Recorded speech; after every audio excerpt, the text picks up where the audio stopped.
Hey guys, subscribe for daily content, and if you're shopping for gear, make sure you check out the description for the newest items at some of the very best online retailers. There's also links for some of the items that I personally recommend. Thanks! What's going on YouTube? Metal Complex here, and today I've got another interesting knife review slash knife overview to share with you guys. This is the Arcane Design Crawler. I believe the newest model from Arcane Design. Pretty cool. This was sent to me, loaned to me for review by Urban EDC Supply. Thank you so much to Urban EDC. I will link them right down below. In fact, this I will link right down below so you guys can check it out if you want. Thanks so much to my generous patrons who are supporting me. There's a link for Patreon right down below. And please make sure to follow me on Instagram at metal_complex. So let's go ahead and get a measurement of this guy. Overall length of the crawler is coming in at 8 inches right on the dot. Blade length is coming in, I'm going to call that 3.5. That's 3.5. And then your cutting edge is coming in at just shy of 3.5, about 3.4. Let's do some size comparisons up against the Ontario Rat Model 1 and the Ontario Rat Model 2. So you can see here, this is a full-size knife. It's not a massive knife. It's got a lot of presence. There's a lot going on with the aesthetic, so it appears larger than it is, but about 8 inches overall. Let's go ahead and put it up against the Spyderco, PM2 and the Spyderco Para 3. So you can see here, it really looks a lot like a kind of a super future distant cousin of a Spyderco knife in some weird way. I don't know why. It is definitely larger than the Para 3 and a bit shorter than the PM2. I would still call this a knife that has more presence than both though, especially the standard PM2 that's not titanium. And then last but not least, the Benchmade Griptilian, or in this case, the Ritter Hogue, and the Benchmade Bug Out. So there you go. Okay, so let's go ahead and talk about the action here. These are not made in the United States. They're made in China, but I think people know that by now. Arcane Design knives, made in China. Yeah, this is just every bit. In fact, I would say now it feels a bit, you know, versus a lot of the other designs, because I've handled, I think, almost all of them. Since the very first knife that came out of Arcane Design, this feels less tight, like in a good way, and smoother. It feels like everything has just been kind of dialed in the way that you want it. The action is really good. While the flipper tab is low profile, the detent is tuned correctly and allows for a nice flip. And then this one actually has a, we call it a hole. It's a, you know, kind of a, you know, a fancy rectangle that allows you to do the reverse flick or the Spidey flick or the forward thumb flick. It works and it's in a nice place. It's actually pretty easy to manipulate this knife and get it to deploy the way that you want it to. So I appreciate that. Pretty cool.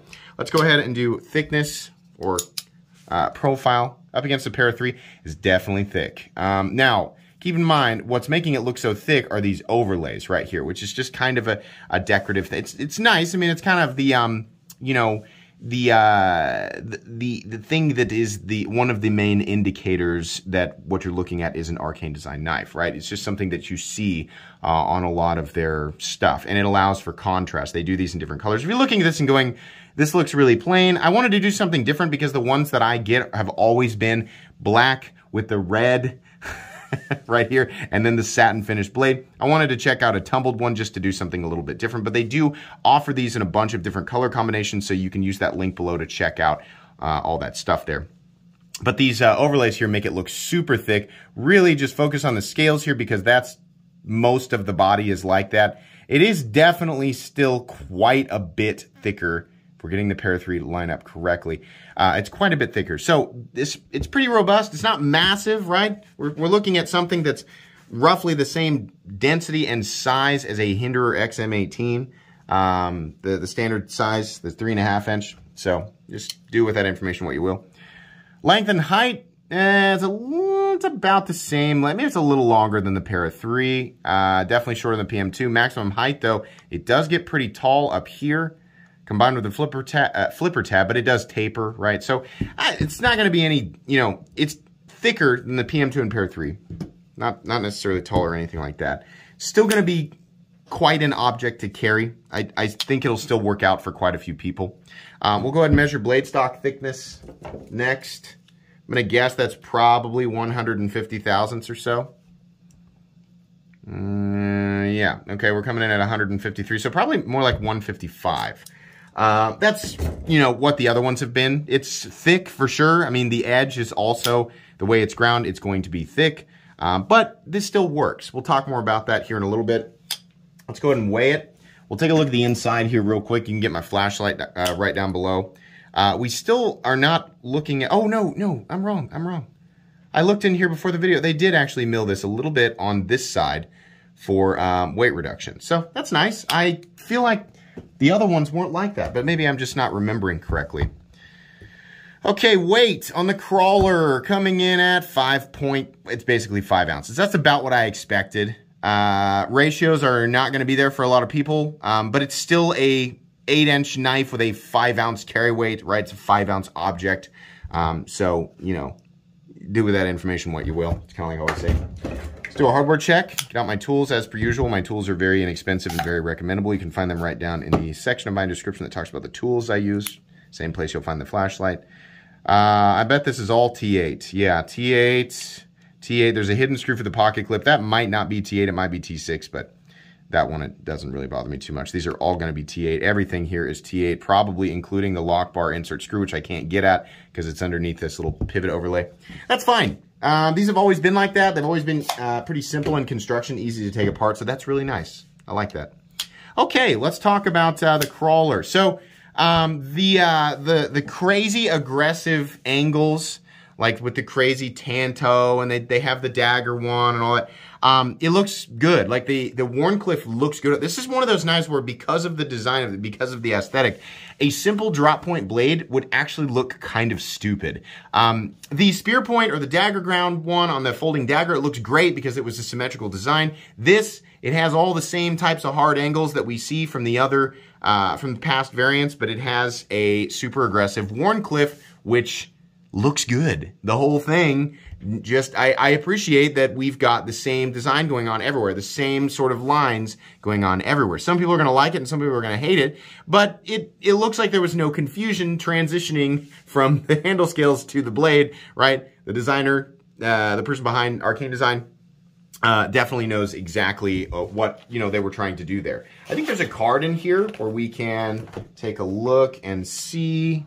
Yeah, COA, crawler, Gen 2, I guess. 6AL4V, titanium, M390 or Damascene steel. It's interesting to know. I did not know that they actually came in Damascene steel. So, pretty neat.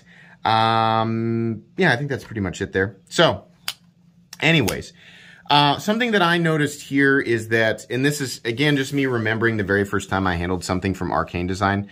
While it is still angular, you can definitely still feel it, right? When you hold this thing, it feels pretty much just like it looks. Corners like this, come on, there we go.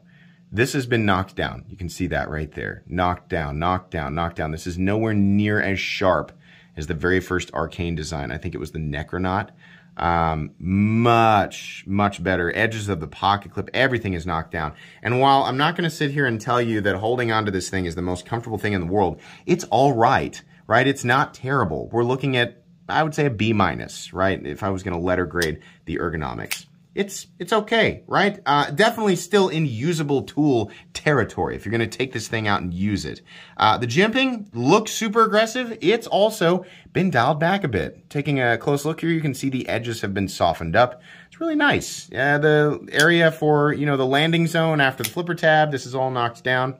I would still like to see the show side scale. I mean, they've done a good job of knocking this out in here to gain access to that frame lock. I'd still like to see the show side scale be a bit lower because you're still having to push it down. But it's nice, right? That's a nitpicky thing to get after. But it's still fairly easy to get your finger in there and disengage the lock. And there's no double clutch, right? And like I said, nice fall shut action. A couple of different ways to deploy it. Pretty good.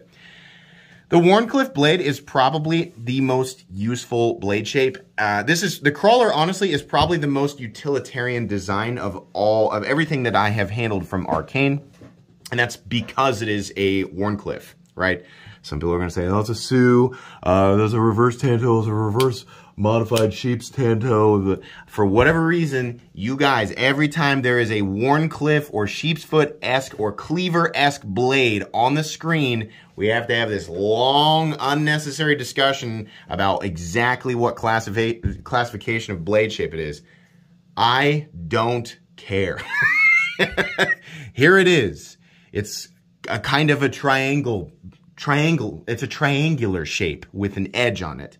The nice thing is that the tip, you know, slants forward. So getting into a package, doing a draw cut, something like that, it's real nice. It definitely is very, very aggressive and pretty fine tip. Once you get out here, not a lot of material out here, right? So while this is a robust blade stock and there's a heavy flat down the middle of it, once we get out to here, this is not a lot of material. In fact, it's not a lot more than like when we're just like comparing the tip on like a PM2, you can see here, there's not a lot of difference. This is a little bit more robust still, but gotta be careful with that, right? Can't be, because you saw your grandpa, you know, screwing in a flathead screw or a Phillips head screw with the tip of a knife doesn't mean you should be doing that, right? It's not a good idea. Don't pry with it, anything like that. We are looking at M390 Steel, which is fine. I honestly, with knives of, you know, crazier geometry or thicker geometry at the edge, it doesn't accentuate the, you know, even perfectly heat-treated M390 is not perfectly accentuated with it. But, you know, that's one of those steels that just makes people feel good about the purchase. And it's still, and it'll work just fine. Of course, it's stainless and it will hold an edge, you know, for the geometry plenty well. There are just other, you know, compositions that would work really well with a geometry like this, but it's fine. No issues. Their tumbled finish is dark. It's kind of like Hinder's working finish. So just know if you go full tumbled, it's going to look like this. It's kind of darker, concrete. And then I think you can get different colors with the, you know, tumbled, this or that. This sort of, I don't know what color this is. Very, very light green. What do we call this? I'm trying to think of something like this that's the same color. I don't know. It's a light green. I think the red would have looked better, but I asked for a tumbled one. I wasn't specific about the, you know, the color on there, so that wasn't anybody's fault. But maybe, you know, some people might like this. I think the best looking ones still are, you know, the ones where they have the DLC frame, the red overlay thing, which as far as I know is aluminum. You're not going to be able to anodize titanium red, at least not that color of red. And then probably, honestly, the satin finish looking, the satin finish blade has the best contrast of those other colors, right? I personally prefer a tumbled finish, but as far as the colors and contrasts that are available, that's probably the best looking one. Just my opinion on that. But yeah, the blade looks good. In fact, fit and finish all the way around these guys is great. I believe the OEM now is Bestech, and, you know, ask me 4 years ago and I would have said, yeah, Bestech's pretty good. Now, in some situations, it's hard to tell the difference between a Bestech and a Riot.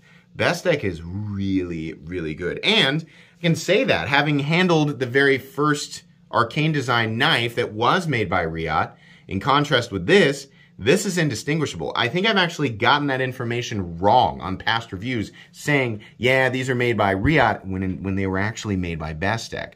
Bestech's quality has just gone up that much since the first time I handled anything from them. So, really nice. Fit and finish all the way around is perfect. It's flawless. I have no issues. We have a big, long backspacer. I don't know if that's to protect your finger from the edge, which looks like it might be kind of closer back here.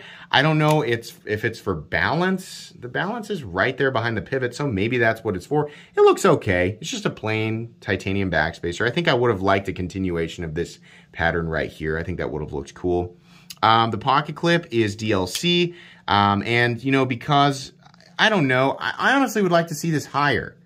It's not carrying shallow. It's just like a tall peak of knife butt hanging out of your pocket, right? And they've got it right on this seam here, so it's not like they couldn't have moved it. I kind of would, just considering where it's going to carry, you can see right there, that's as high as your pocket's going to go.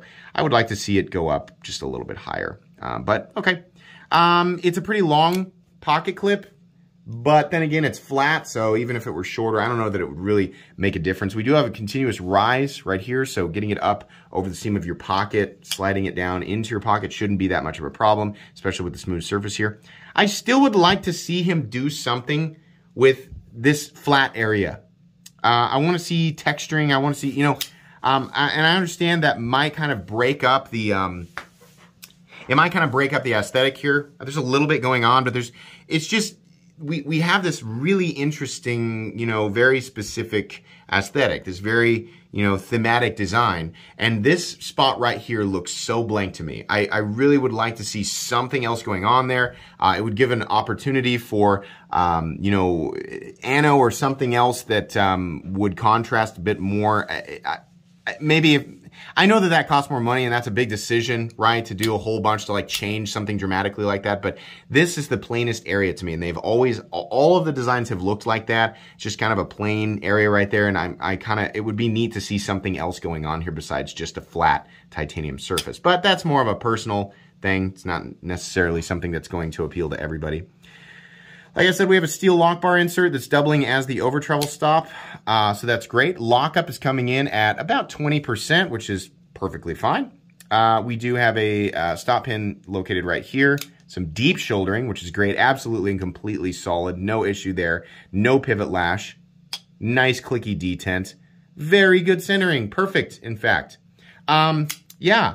So this is great. What's the price on it? Well, it's about the same as the other Arcane design knives. I think they have always been around $325 to $350. This is $355. They're definitely creeping up there. It's one of those things where I feel like the price has always been okay, right? I definitely feel like I'm getting more than what, and remember, like everything in the knife world is more expensive right now. So knives that, you know, it'd be great if we could still get Wii knives for $180, but that's just not the reality anymore, right? So it's just not possible. So a lot of the stuff that you see like titanium and M390, it comes in now at $250 if we're lucky. You want more than a stamped out clip and more than just a flat steak knife design. You want some more angles. You want some more work in the blade, stuff like this. You're going to pay more money for that, right? So generally that territory, what we're looking at is about $280 to $325 knives coming from these super high-end Chinese OEMs, right? So this is a bit above that. I really feel like $300 to $325 feels a lot more appropriate for this. It's at $355. People who absolutely love the aesthetic and the design of Arcane design knives, you're gonna love this, and you're definitely gonna love that is, in my opinion, the most utilitarian. This is the most comfortable, right? This blade shape works really, really well, and I love the little, you know, slot in there. That's honestly what I think. That extra money, you're probably gonna pick this up and go, yeah, this feels like, you know, about the $300 to $325. And it's like, we're getting real nitpicky and splitting hairs here, but when you get over that $350 mark, right? That's, to me, that is a new territory. We are climbing into, you're approaching USA, Rick Hinderer, you're approaching Demco, you're approaching Chris Reeve, right? USA. Super, super high-end production knives. So I know everybody's dealing with inflation. This still feels like, you know, a $325, but it's not like a $355 price tag for this. This is definitely a step up from your $200 to $250 frame locks that are also foreign made.